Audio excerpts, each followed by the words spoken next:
This is Zack Snyder's 2016 sequel to Man of Steel. It's not the best looking film you're ever going to see, but I counted 4 genuine IMAX sequences, and those sequences are absolutely fabulous and make this particular 4K release something special.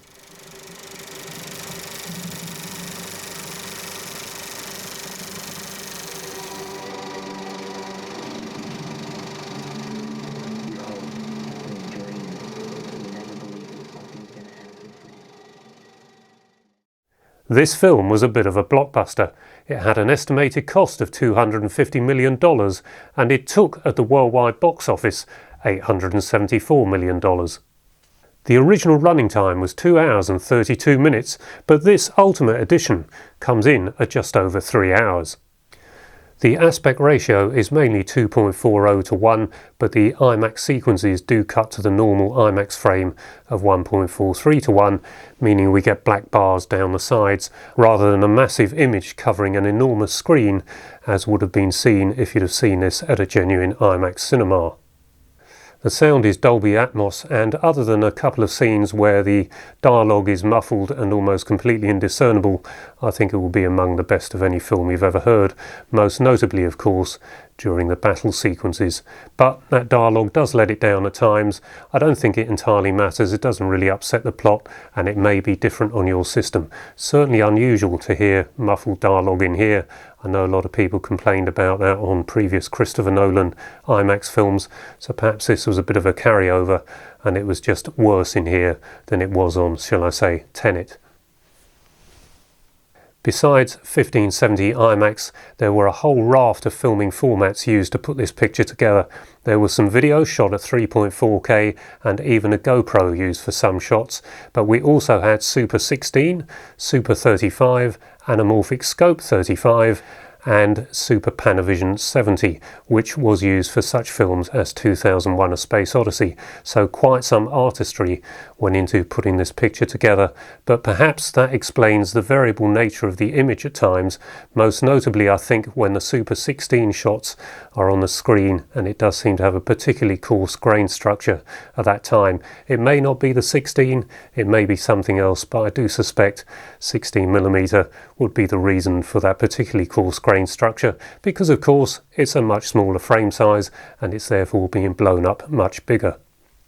This version of Batman v Superman comes with Dolby Vision but no extras other than the commentary, unlike the previous 4K release, which was chock full of extras and I believe even had a special features disc separately. So if this is the first time you see Batman v Superman, you like what you see, it could be worth investing in the previous Blu-ray of Batman v Superman, because you then will get all those extras and the extras disc. So worth considering, given that it tends to sell for just a couple of pounds over here second hand.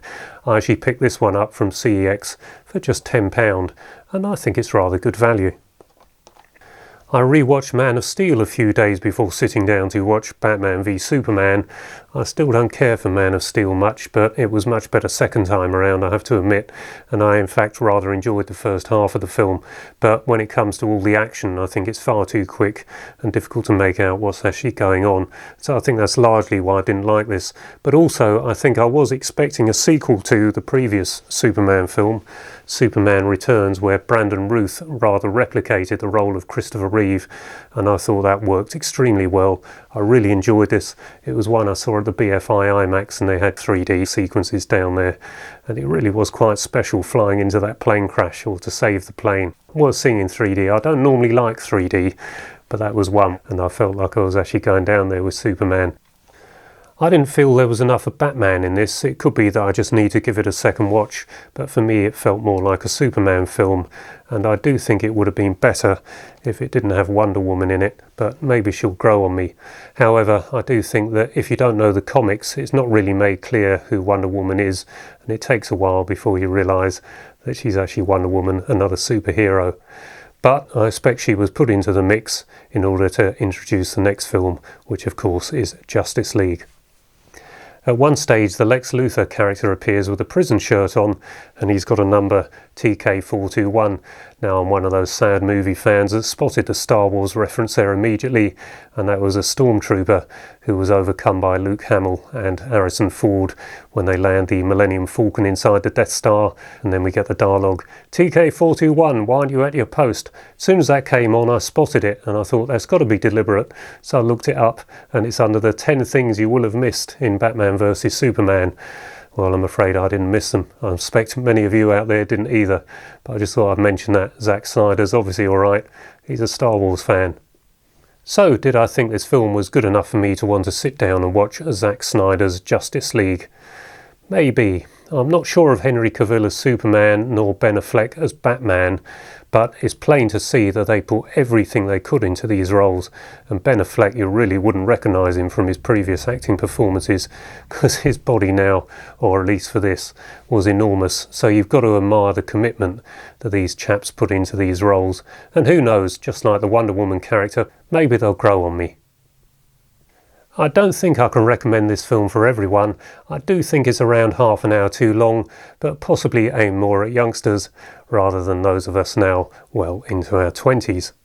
There are better Superman films out there and better Batman films, but this is rather unique in that it brings the two DC greats together, so they can have a good old punch-up. It's possibly worth seeing for that sequence in IMAX alone. But overall, the picture quality isn't the best you'll ever see, and I do think it's the 16mm shots where it looks particularly grainy.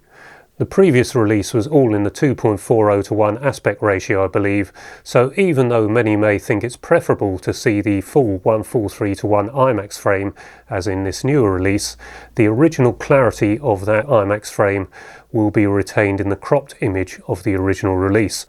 I think the 1.78:1 compromise of the Dark Knight 4K releases was a preferable solution, but the 1.43:1 of this does make it rather unique and possibly worth considering on that basis alone.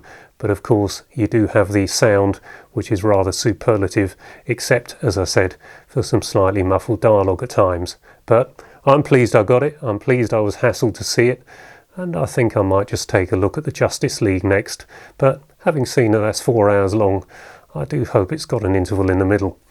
Anyway, I hope you liked this video. If you did, please give it a like and perhaps consider subscribing so I'll carry on creating content like this again in the future. Until the next video, bye bye for now.